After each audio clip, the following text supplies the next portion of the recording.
started.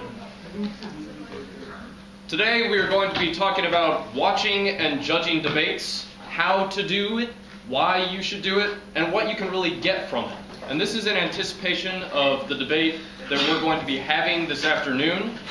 You'll be seeing Julia Marshall and Viva debating Paula and Jason, four very skilled college debaters who will be demonstrating a lot of the stuff that you've been learning thus far, using all the arguments in the packet, and attempting to put on a really good demonstration of what a debate should look like, which puts you in a different position than you've been in thus far. It puts you in the position of watching a debate as opposed to participating in the debate, which is a very different thing.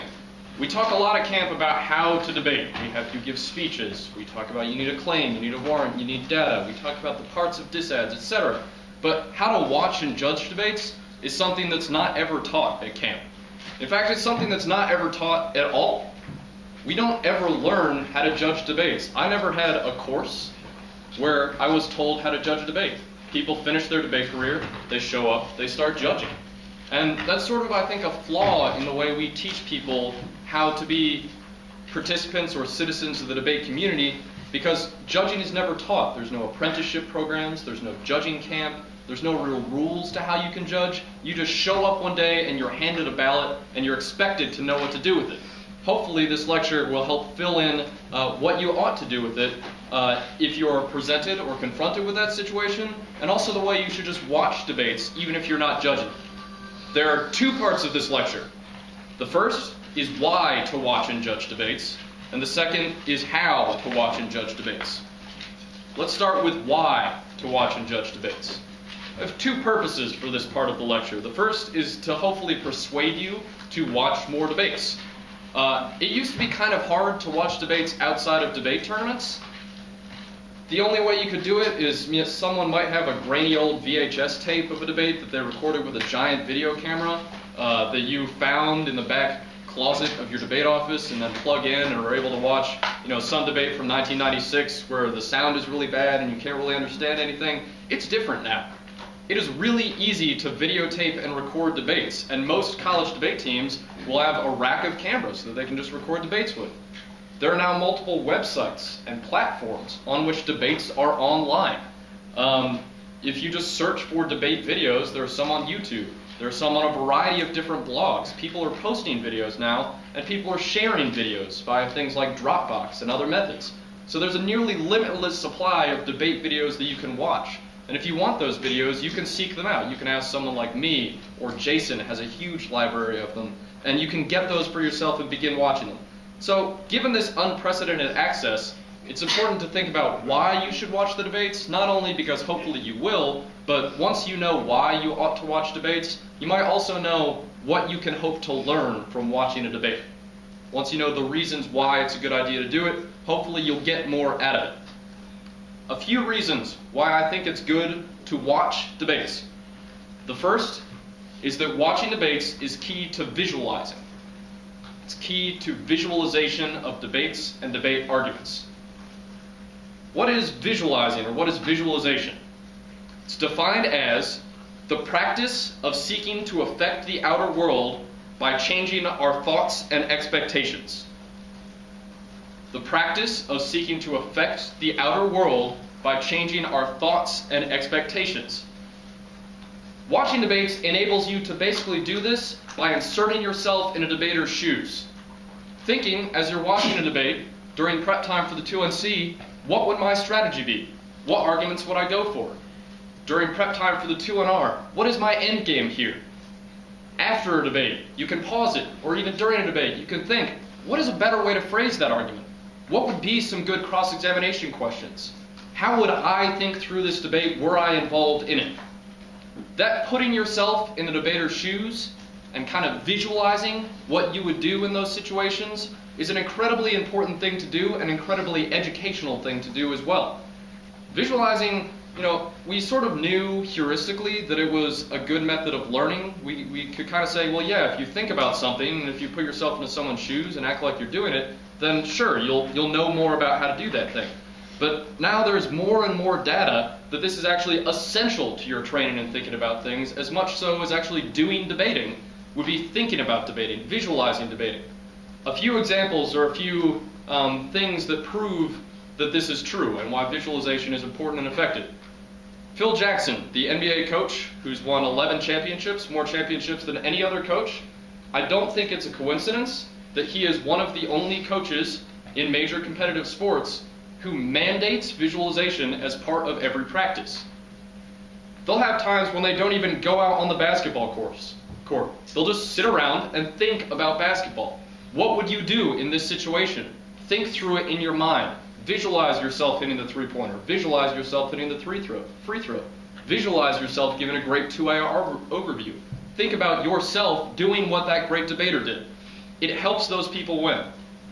There was a case that I was reading about when I was reading some of these studies about visualization and its effect on making us better at things. There was a case of someone who was an amateur golfer who really enjoyed playing golf, but was taken prisoner in the Vietnam War. Ended up stuck in a prison camp for 7 to 10 years, not able to play golf, obviously, in a jail cell, but spent a lot of time passing the time thinking about playing golf, visualizing his golf swing, visualizing his putting, and when he came back, he played the best golf that he had ever played. When he eventually made it back, he played superior rounds than he had ever played before because he just thought about it so much. There's also science to back this up, that visualizing helps. The USSR, when they were kind of obsessed with sports performance in the 80s, they were trying to make their athletes better, so we wouldn't beat them in hockey like in 1980, or so Rambo wouldn't be able to free Vietnam prisoners like that golfer. They did a study that involved 3 different groups of people doing physical training. The first group did 100% physical training. They would go out and they would run, or they would go out and they would throw a javelin, whatever their sport was. The second group did 75% physical training and 25% mental training. The third group did 50-50. They spent half their time exercising, working out, doing the activities, and they spent half their time, a full half of their time, not doing, but just thinking. Just thinking about what it felt like, what it looked like, how you ought to do it. I think you know where this is going. The group that did 50-50 performed much better than any of the other groups. The group that did the most visualization exercises and the least actual physical activity performed better than those that were doing the activity. Thinking about things was more effective at teaching them how to do them than actually doing them. So sometimes watching debates and putting yourself in a debater's shoes might be a more effective way of learning about debate than actually having a practice debate, or than actually giving speeches, because it engages the same parts of your mind, and it does so in a way that is not distracted or clouded by the actual physical and competitive aspects of the activity. There's no distraction, it's just pure thought, it's just pure visualization.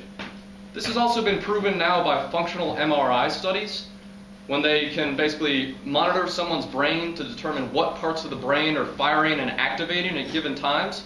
Scientists have now determined that when you visualize taking a physical activity, say I visualize shooting a jump shot in basketball, my brain has 90 to 95% of the same activity that it would have if I was actually doing that thing. The brain is weird and visualization makes it powerful. So, in debate context, when we watch a debate, when we put ourselves in a debater's shoes, when we think about debates via watching them on video, via consuming all of the debate we possibly can, we end up doing a lot of actual work. This isn't just randomly watching videos, and it's not a coincidence that some of the best debaters watch the most debate videos or watch the most debates. They watch every Elam debate. It's because they are doing that thinking work. They are training themselves to be better at debate by watching and thinking about it. We had an Emory debater who was somewhat frustrating to some of the coaches, but was very successful, who would just assert that he was doing his thinking work, and he would just take a walk or take a shower and just be like, I'm thinking about debate. And then he would show up in a debate round and his partner would be like, what are we going to say in this 2AR? And he'd be like, no, I've got it. I've already thought it through. And then he'd give a fantastic 2AR just because he'd already thought it through. He'd watched videos of himself debating, he'd watched videos of others debating, and he had thought through exactly the way he wanted the arguments to be structured, and that ended up being very effective. Second reason why you ought to watch debates is to figure out what people are saying. You got to figure out what people are saying. There are 3 reasons why you have to figure out what people are saying. The first is, in order to have clash in debates, in order to make sure your arguments actually answer their arguments, in order to make sure you're engaging their arguments in a way that makes sense to a judge, you have to understand your opponent's arguments. You have to understand the argument in order to engage with it. The only way to understand an opponent's arguments is to hear the way they explain it, is to hear them explaining it the best way possible. I think there's maybe a flaw or a fallacy that a lot of people will look at, like the wikis that are available or the case lists that are available, and they'll see basically a list or a sheet that contains the 1NC that someone has read. And they'll be like, oh, I know what this team says. I've seen their 1NC. I know what this team says. I've seen their 1AC. That's an incredibly incomplete piece of information, because how they deploy that evidence, how they describe it, how they go for it in the end of the debate can vary radically, even with the same set of 1AC evidence. So you have to understand what your opponent is saying and understand the arguments that they're making. And sometimes people make confusing arguments. Confusing to you, but the judges seem to understand them and you keep losing. You're going to keep losing unless you make a willful effort to understand those arguments. Watch them debate again and again, and again and again. See them deploy those arguments in different contexts. See how they use those arguments. Once you know how they use them, you know how to beat them. If you don't know how they use them or how they're deployed, you're going to go in and you're going to make arguments that don't actually respond. Judges are going to be frustrated, and you're probably going to lose. Second, it gives you, when you know what people are saying, it informs what you should research. This is pretty straightforward. If a bunch of people are making an argument that you don't have an answer to, you need to cut answers to that argument. If you see someone go for a strategy that is very effective, then perhaps you should research that strategy. Perhaps you should look into it. That's pretty straightforward. Third thing to learn about what people are saying is that you will also learn the best way to say something. You learn the best way to say something. The more debates you watch, the more you see people making the same arguments in different ways. I've probably judged hundreds of debates where someone was talking about hegemony and someone was talking about the economy, and they were describing which one is more important. Once you see hundreds of debates, hundreds of different debaters, good and bad, going for those same arguments, you can kind of triangulate what the most effective way to phrase things are. How are the best debaters doing this? How are the bad debaters doing this? What's working? What isn't? Once you get that understanding of the way other people are making arguments in ways that are persuasive, then you're going to be pretty effective. This is also relevant because not only do people change the way they make arguments, but debate has trends.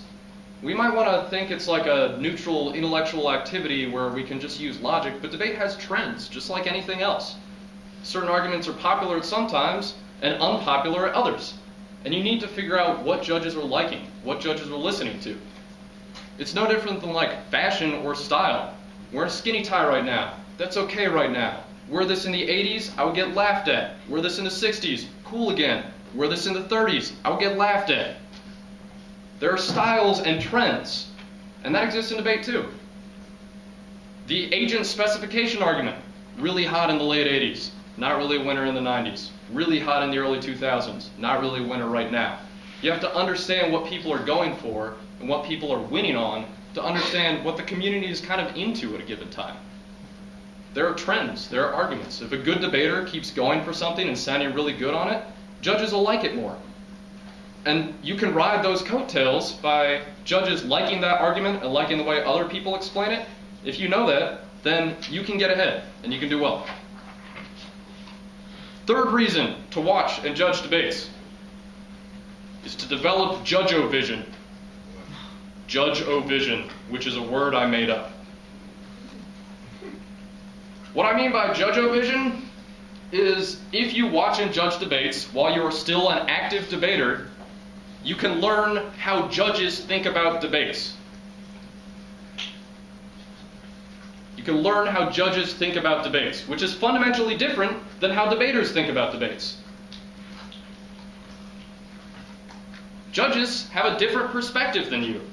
And the thing is, it's pretty useful to learn how a judge thinks about debate, because once you know that, you know how to communicate with the judge. Who are you trying to persuade? The judge. You're not going to know the difficulties or complications of judging until you involve yourself in judging. And once you understand those difficulties and complications, you can communicate with judges better in general. It'll change the way you debate.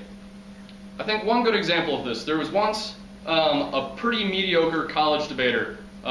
His first 2 years, he would go like 3-5 or 2-6 at tournaments. It was just not very good. He then dropped out of college for personal reasons, spent some time judging debates, spent the next 8 or 10 years judging at high school tournaments, just to make a little money on the side, right? He then came back to college debate and was immediately a first round at large team. He was going 7-1, 8-0 at tournaments. He was in the semifinals and quarterfinals everywhere. He was in the finals a couple times. The only difference that he said was that having spent 10 years judging tons and tons of high school debates, he understood why judges didn't like the way he debated initially. He understood what was effective and what was persuasive to judges because he had been that judge. And we all have the opportunity to do that. Now, with all the middle school leagues that are out there, all of the urban debate leagues, you all have the opportunity to volunteer, judge more debates, understand more about debate yourself. Some things about learning what it is to be a judge. I think there are maybe 10 things that being a judge teaches you about debating itself, or some facts about judges that can help you debate. First, judges are distracted.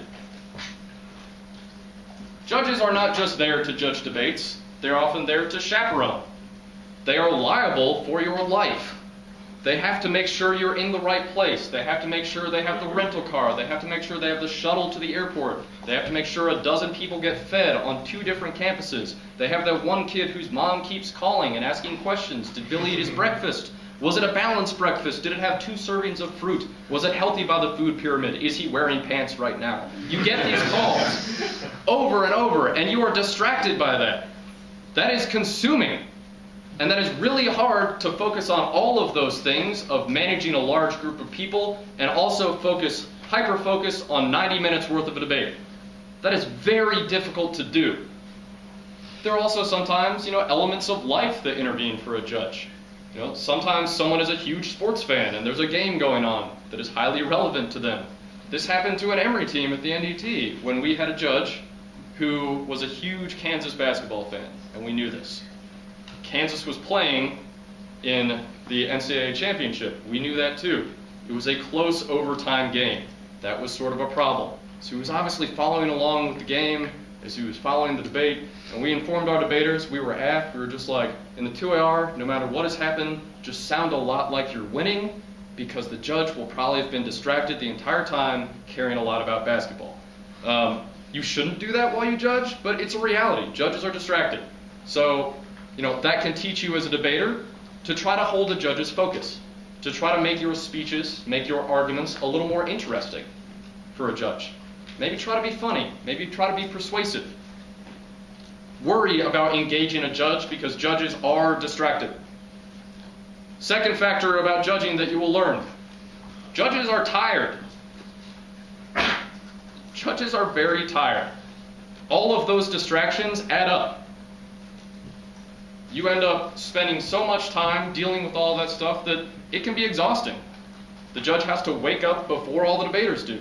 The judge probably goes to sleep after all of the debaters do. And the judge also doesn't have the adrenaline that you might have debating. It's not as exciting. You don't get to give a speech. So you don't get to get up there and get the blood flowing.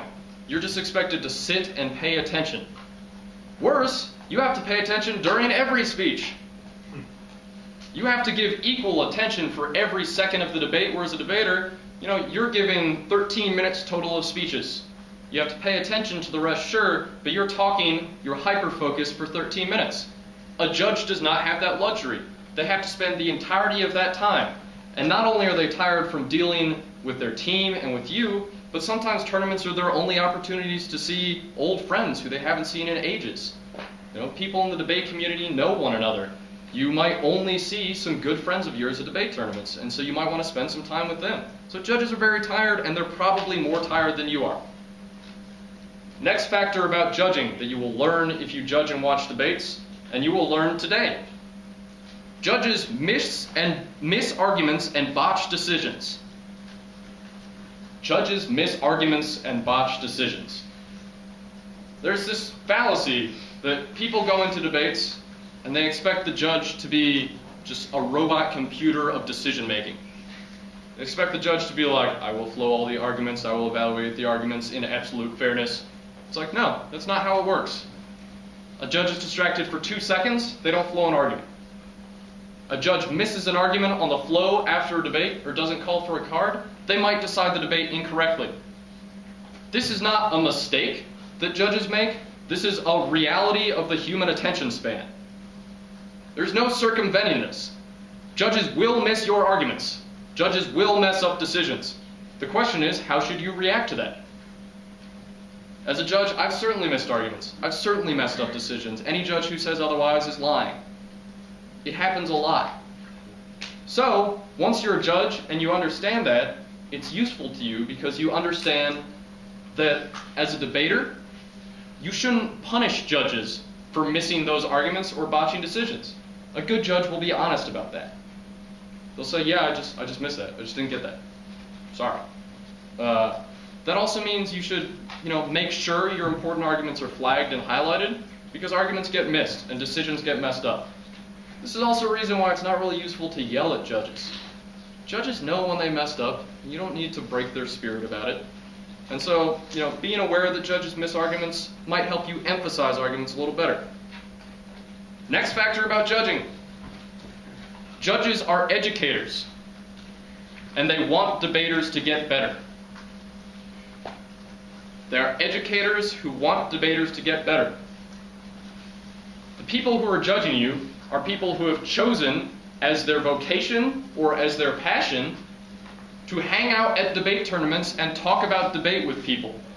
They are invested in the activity. They are invested in trying to teach you to get better at debate. What that means is that you as a debater should try to pay attention to what a judge has said to you and try to learn from it. There's nothing more satisfying to a judge than when you judge a team and you say, listen, this 2-C was really messy. I think you read too many cards. I think here are some ways that you could improve. And then the next time you see that team debate, they do all of those things. This happened to me this year. There's a team who were juniors this year. I judged them all the time as freshmen and sophomores. They always seemed to make the same mistakes. And this year they just sort of figured it out. They stopped doing all the things that I had talked to them about in previous debates. And selfishly, I felt good about that. I said, yeah, I told you to make things better and you made them better in the ways I told you to. And so I'm going to reward myself by rewarding your speaker points. It's a reality of judge psychology. They want to see people get better, and they're in the activity because they enjoy seeing people get better. Happy judge means good speaker points. When you improve, and you improve because a judge might have played a role in that, the judge will be very happy about that and will reward you. That's part of what speaker points do. That's part of what they are for. It's for a judge to indicate the ways in which you have improved. Next thing you learn when you judge debates. It is really uncomfortable and kind of terrible to see people be mean to their partners or to their opponents. It is uncomfortable and sad to see people be mean to their partners or their opponents. Seeing two teenagers be mean to each other, or two middle schoolers be mean to each other, just won't bring out a lot of joy in a judge. It'll just make them profoundly sad about the world. It might remind them of their middle school days, when people were mean to them. It might give them flashbacks. They might have to call their therapist, right? You don't want that. You want to seem like you're being nice, to actually be being nice. When you're mean to another debater and a judge has to watch that, it's like being a spectator to the Lord of the Flies.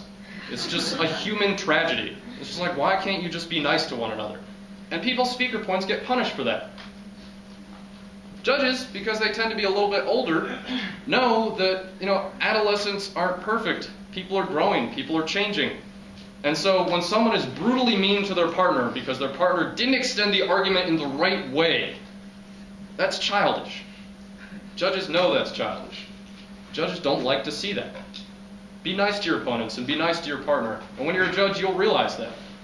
Think about watching a debate where someone is just yelling at their partner or berating their opponent or talking about how terrible their opponent is. What position does that put the judge in? You can't really intervene. You just have to watch this kid get the crap beat out of him. And that's sad. You don't want to do that. So, as a judge, you don't like people being mean. As a debater, that means probably don't be mean. Next factor about judging. Most people are so boring. Oh my God, most people are really boring. A lot of people, when they debate, they get their laptop, they set it up. That is exhausting. People can be really boring. Given everything I said earlier about judges being distracted and judges getting tired, you need to not be boring. You need to try to make yourself a little more exciting, because when people are boring, something happens. The thing that happens is that judges will stop paying attention. When a lecture is boring, you might stop paying attention because you're people, and that's what people do.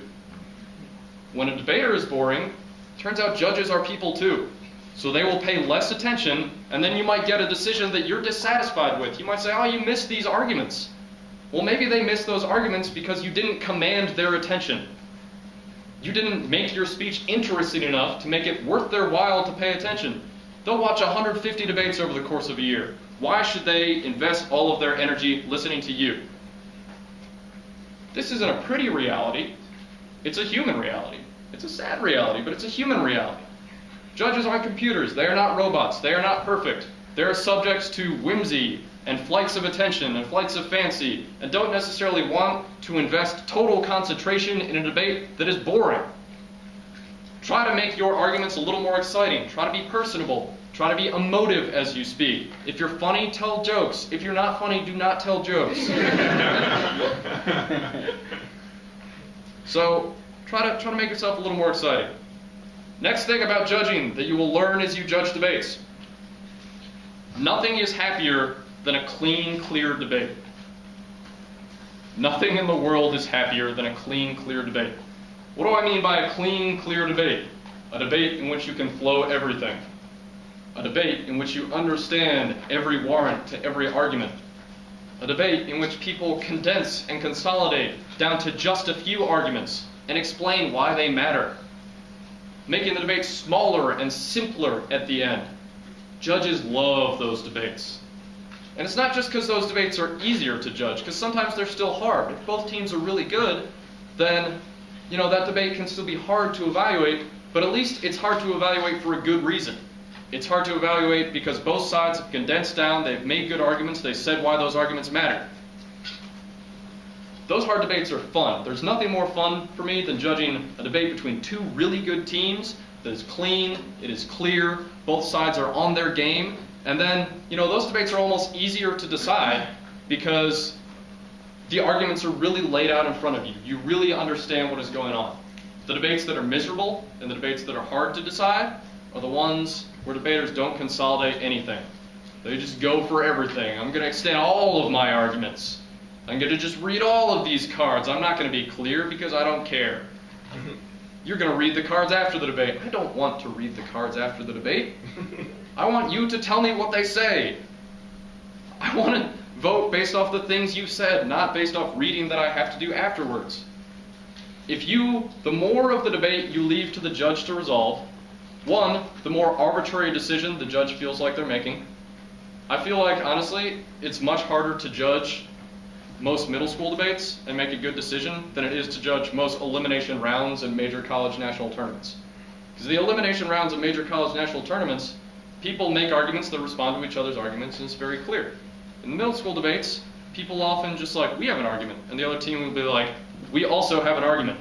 And then they won't really make their arguments talk to each other. And those debates are really hard to judge and really frustrating to judge. A lot of the time, that's really just a coin flip.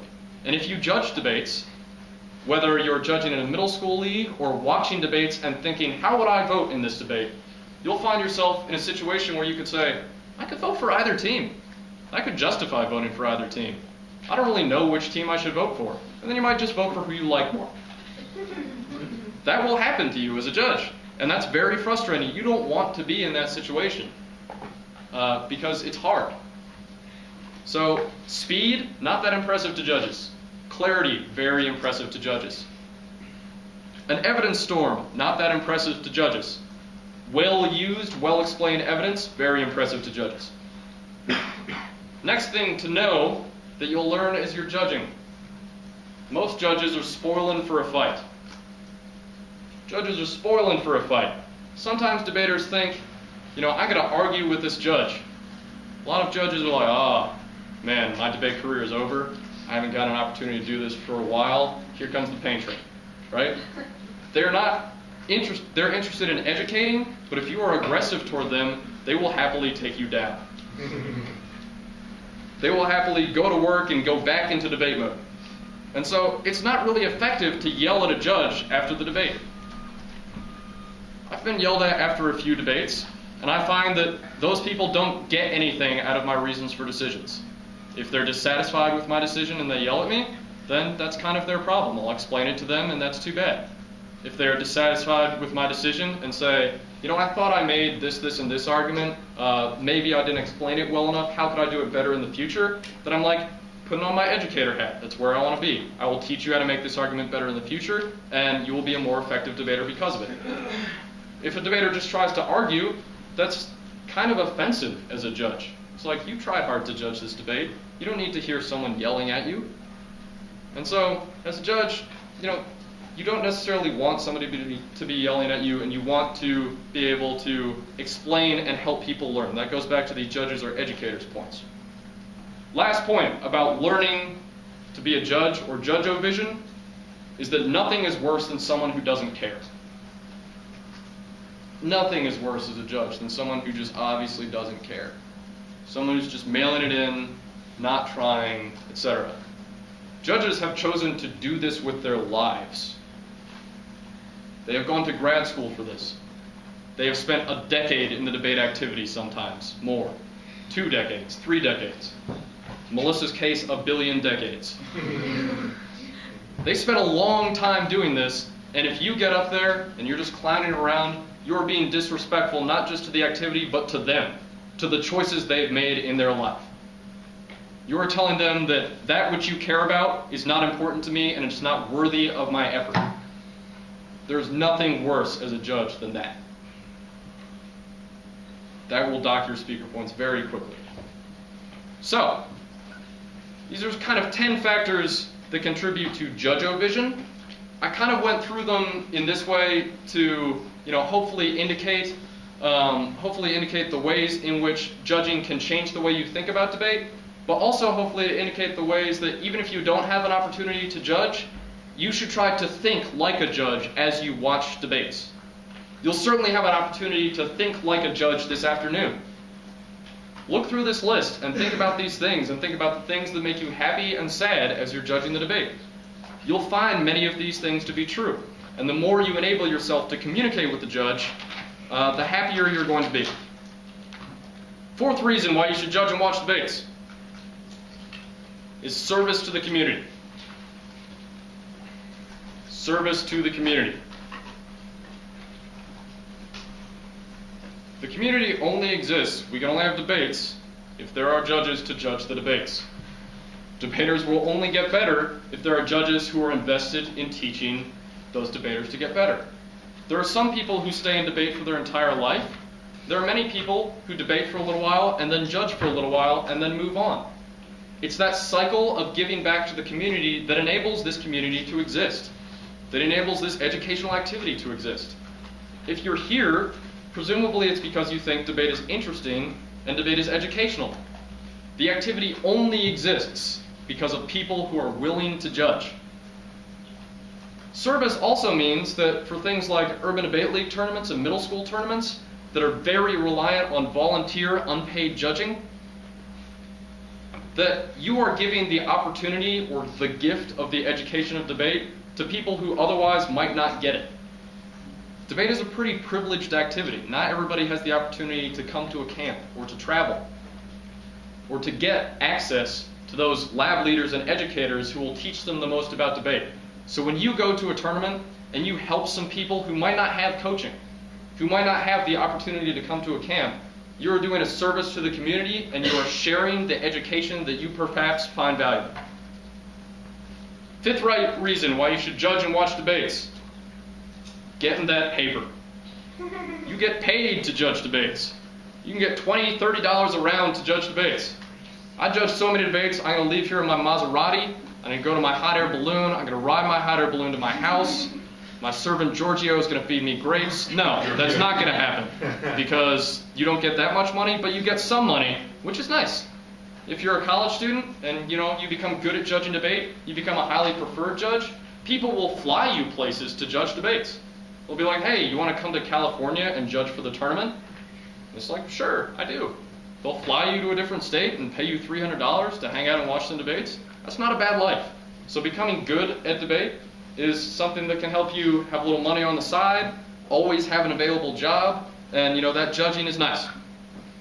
It's a good thing to do. Part 2 of the lecture. How to judge the debate. How to judge debates.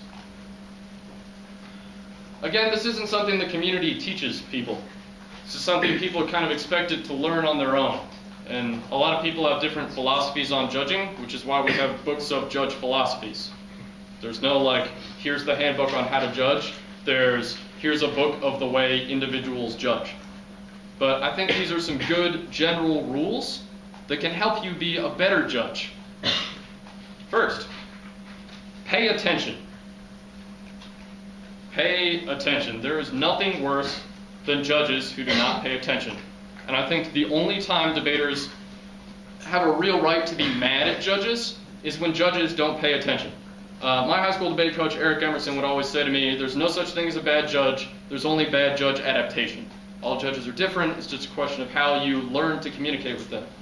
He did have an exception to that though, which is judges who just don't care or who just don't pay attention to what you say.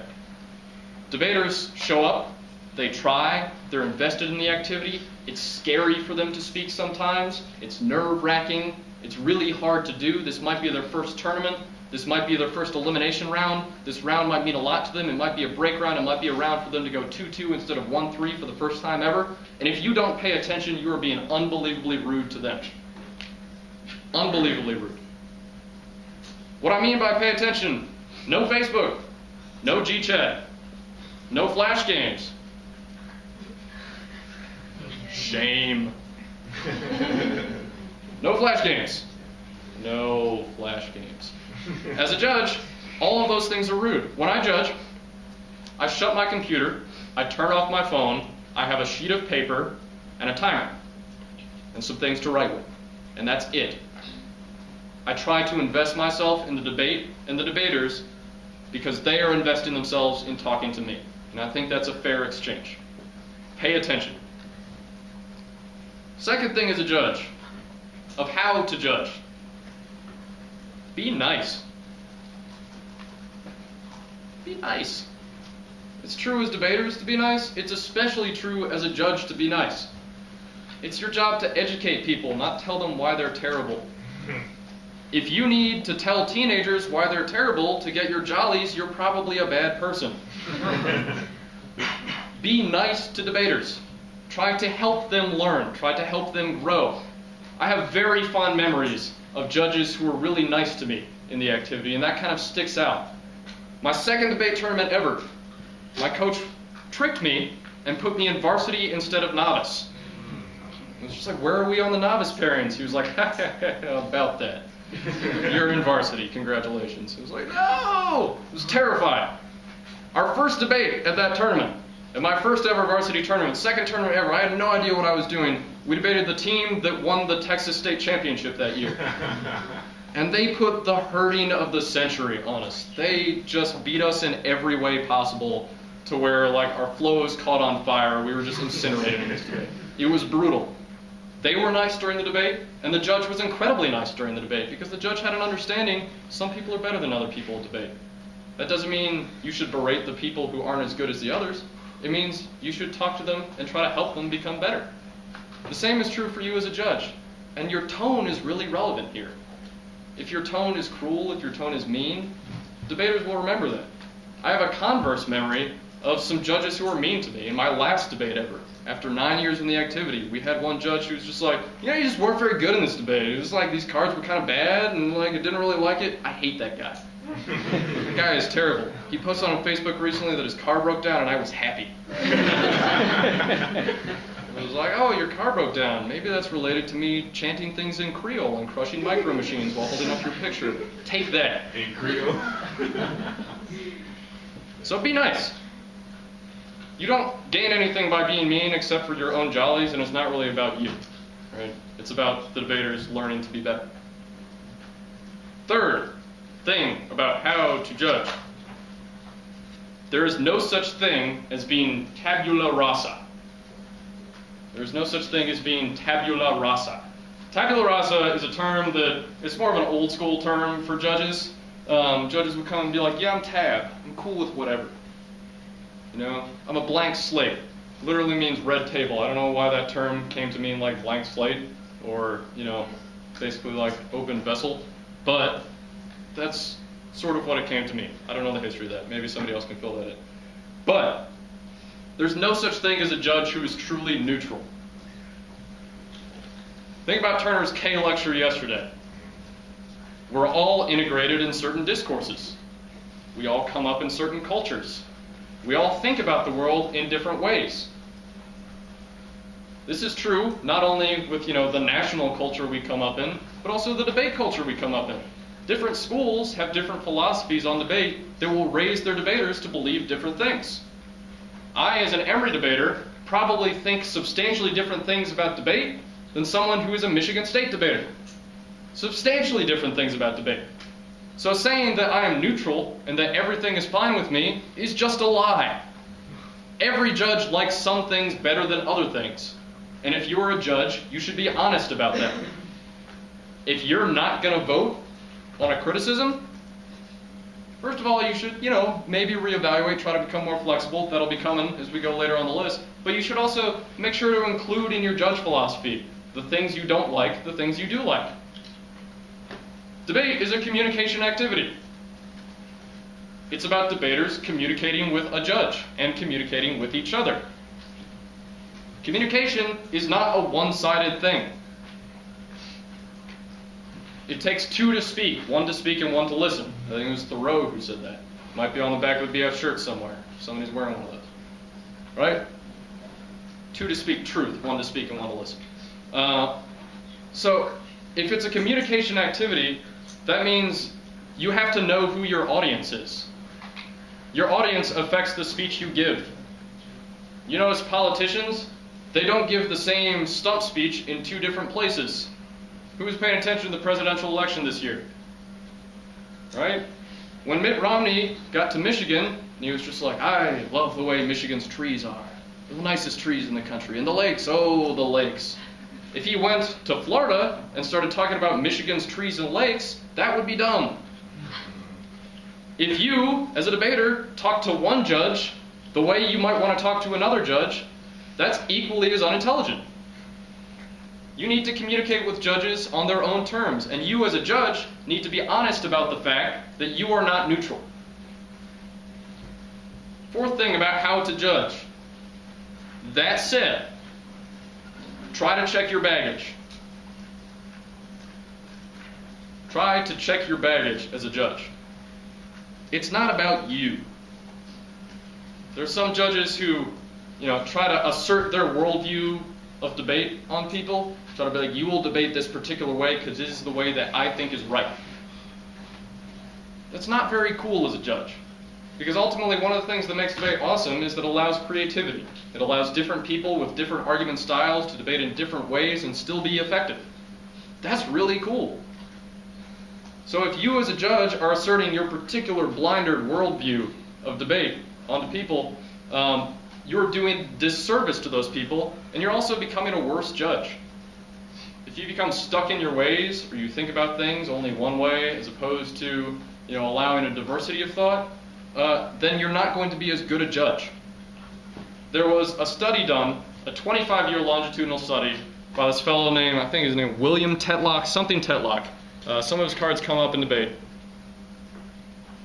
And he was basically doing an analysis of which pundits, what sort of pundits were the best predictors of events in the world. And he said pundits are divided into two categories when they're talking about events in the world. There are hedgehogs and there are foxes. I don't know why he used hedgehogs and foxes. But hedgehogs were those who had a set worldview and tried to parse everything through that worldview. I think debate should be this way, and I will parse your debating through that lens. You should do these things, you should jump through these hoops, and I will parse debate through that lens. Or, I think, the whole world is dictated by economics, and I will parse world affairs through that lens, in the case of this Tetlock study. Then there were the foxes, who were flexible. They say, well, context change, and that changes the way we think about things. So, if a debate is different, I should evaluate the debate on its own terms. If I'm making predictions about the world, I should make predictions based on the terms of the event, not based off some grand unifying theory. Who do you think was more accurate in predicting? Foxes, by a lot. By a lot. It was not close. The people who asserted their set worldview were terribly ineffective. The foxes were more effective. Tetlock came to the conclusion that those who tried to evaluate the world only through their own set worldview were as effective at predicting events as dart-throwing monkeys. It's like, whoop, nothing. Worse than random, worse than totally random, were how bad the people who were set in their worldviews were at predicting world affairs. I think this applies to debate. You're not going to be a very good judge if you're totally set in your ways and you're not willing to listen to what debaters say and change the way you evaluate debates based off their context and based off the arguments that were introduced. You'll be a terribly ineffective judge because you'll be expecting everything to fit within this set spectrum of things, and it won't. It almost never does. It's not how the world operates. Fifth thing about being a better judge. Process arguments during preparation time. Process arguments during preparation time. Prep time is prep time for you as a judge too. Some people will take their own judge prep. They'll wander off and kind of do whatever, go get a cookie, go drink some coffee. The best judges spend prep time thinking about the debate. So while we're having the debate this afternoon, I'll be moderating, I'll do some talking during prep time, but you should be thinking. You should be thinking, what sort of strategic situation are these teams in? How close is this debate? What does this 2AR need to do to get it done, in my mind? What are the weaknesses of the 2NR? If you're doing that evaluation and that reflection as the debate goes on, it becomes a lot easier after the debate to evaluate it, because then you're not reliant entirely on your flows. You're basically judging the debate as it goes on. I find that in my judging, I know exactly who I'm going to vote for probably about 2/3 of the way through the 2AR. And I think 95% of the time, I end up voting that way.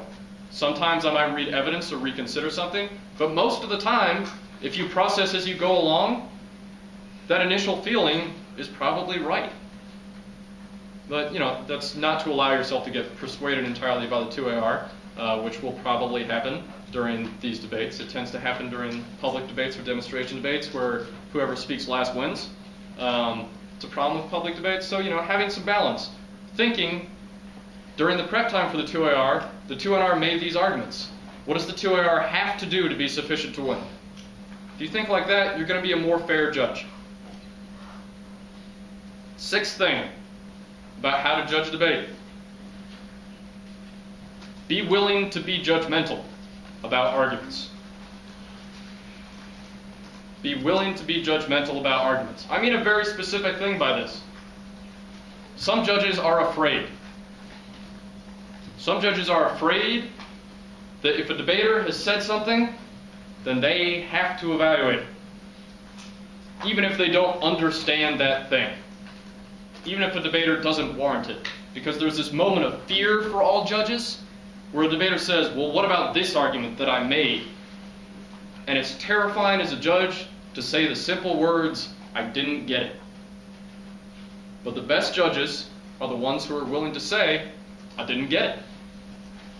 I didn't understand that argument. It wasn't persuasive to me. You didn't explain it well enough." That's a scary thing to do as a judge, because it seems like a display of weakness. It seems like you're admitting ignorance about something. But really, you're just being honest about communication. This is a two-sided communication activity. If a debater has not explained something to your level of understanding, then why should you evaluate it? It's their job to explain it to you to a point that you get it. If they haven't done that and you don't get it, that's not your fault. That is not your ignorance. That is a failure of communication. And the activity is designed to reward good communication. So saying, "I didn't get it," is not only honest judging, it is good judging. It's way better to say, "I didn't understand this argument," than to vote on an argument that didn't have enough substance in it to really win. I think one good test is when you hear an argument, before you evaluate it, before you know you can evaluate it, did it have enough substance? Did it make enough sense? And did it have enough warrants that you could look the other team in the face and explain it to them clearly after the debate? If an argument doesn't meet that test, then you probably shouldn't even be thinking about it. If someone in the 2AR gets up there and is just like, extend our Derderian evidence, it's really good, read it after the round.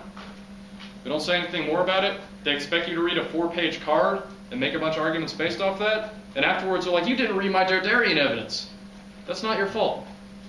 They should explain it. It's their job to communicate.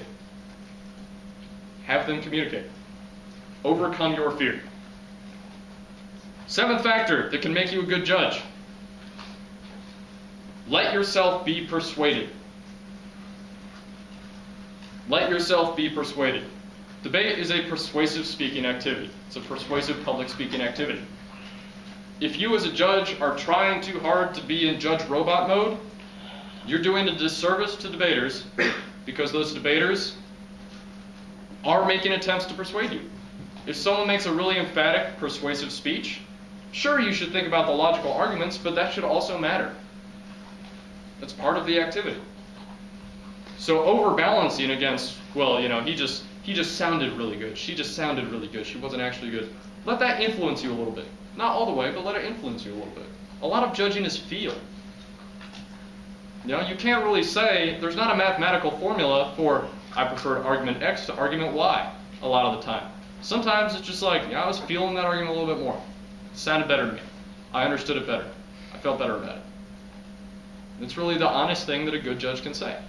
And the best college judges and the best high school judges are the ones who are willing to say that. Those who purport to neutrality are generally the ones who are more concerned with their own image and reputation of being awesome judging computer robots, and not really concerned with being good judges in debates. And in the end, those judges end up making their way on down the preference sheet, because they end up making a bunch of weird decisions because they don't really, they try to assert a neutrality that isn't there, and debaters eventually catch on. 8th thing, give nonverbals. As a judge, give nonverbals. What do I mean by nonverbals? I mean react to the things that debaters are saying. Going back to the previous point, this is a communication activity. In any other communication activity, the audience reacts to the speaker. In presidential debates, the audience reacts to the speaker. It would be weird otherwise. Think about something like a stand-up comedy routine. If just like no one in the audience reacted, they just silently wrote down whether the joke was good or bad. Imagine Saturday Night Live, it's just like, you make a joke, it's like... Imagine you're hearing a great speech and no one is reacting. From every mountaintop, let freedom ring. You would never see that. Imagine a concert. Someone is playing a screaming guitar solo, they got their rock star kick going. You're not going to be like... That's ridiculous. These are all activities that are interactive and communicative. Debate is too. So many judges are like, well, it's good for me to have a poker face, so I appear neutral. No, it's not. It's good for you to react to arguments so debaters know how to talk to you. If something is funny, laugh. If something is confusing, make a confusion face. If someone is unclear, shout clear. If someone is going too fast, shout slow down. It's their job to communicate with you, but it's your job to make sure they know how to communicate with you. Obviously, there are limits to this. You don't want to go full in and just like have a conversation with the debaters during the debate, necessarily. There are some judges who do this, one in particular. But you do want to give some sort of nonverbal cues, particularly in times like cross-examination, to reward the good debaters who want to communicate, who want to interact with you. The best debaters will be really good at eye contact. I'll talk about this when I do the persuasion lecture on Monday. You should reward that eye contact by reacting to the things debaters say. There's one judge in particular in college debate who's sort of notorious for this, and I think he probably takes it a little too far. But it's still a pretty good example of how good communication can happen between a debater and a judge. His name is Dallas Perkins. He's the head coach of Harvard. He is the son of a Texas oil baron, and he is a loud, bellicose man who will tell you very clearly if he doesn't think an argument is persuasive. He's just being very honest. And he'll say it to you in his ridiculous deep Texas accent. So he'll be like, next off is A-spec. He'll be like, not buying it, move on. Next off is, I remember I was engaged in one debate in front of him with, against a very good team in a round robin, and the debater who ended up being the top speaker at the NDT that year, or who won the NDT that year, he wasn't the top speaker, he was giving his speech, he was looking up at Dallas, and Dallas was obviously looking confused. Dallas was just like, I don't know what you're talking about, right? Explain yourself. And so he's just like, wait, Dallas, it seems like you're confused. And then he takes a step back and he re-explains the argument that he just made, and Dallas was like, I get it now, move on. And he's like, all right, cool. That's an extreme example of nonverbals, because those are verbals. But that's an example of how that debate was much better, because both teams and the judge knew exactly what was going on. Ninth factor about being a good judge. Show up. Will Mosley Jensen told me to add this because he spends more time running tournaments than I do. I judge everywhere, but I've never actually run the tab room. I was talking to him last night about this, and he's like, be sure you tell them to show up, because there's nothing worse than running a tournament, putting a judge in who's supposed to be there, and having them sleep through their alarm, or not show up, or not tell you they're not coming, or not tell you they have another obligation, because that ruins tournaments. You might be making 100 teams wait for the next debate, because your debate had to start 20 minutes late because they had to find a replacement. They can't repair the entire debate, and so you might get replaced by a judge who's bad, who's not preferred by the teams in the debate. And that's not really fair to them. So it's highly unfair and not terribly cool for you to not show up, to not be on time, to not inform the tab room of the places you need to be and when, and to not, be honest with the tab room about times you might need a break. It's pretty common practice at debate tournaments to be like, hey, I need to watch the football game, so I'd like the 1 o'clock round off. Judges can work, or tab rooms can work with you on that. Last thing about judging. Seriously pay attention. Should probably flow on paper for that reason, because computers are just distraction boxes. They really will suck you in with the power of the internet, which is a great and mighty power. And once you go down that path, forever will it dominate your destiny. So you don't want to be there. To borrow from some Will Mosley Jensen. So hopefully this lecture has indicated to you not only some reasons why you should watch more debates and more debate videos, but also some reasons why you should seek out opportunities to judge. And even if you don't seek out opportunities to judge, hopefully this has given you some thoughts about judging that can change the way you debate for the better. Because once you understand how judges judge, once you understand the question the judge has to answer, the thing written on the ballot is the better debating was done by. Once you understand the thought process that a judge goes through when determining who in this debate did the better debating, once you understand that thought process, you know what the better debating is. And you can do it. Hopefully. That's it.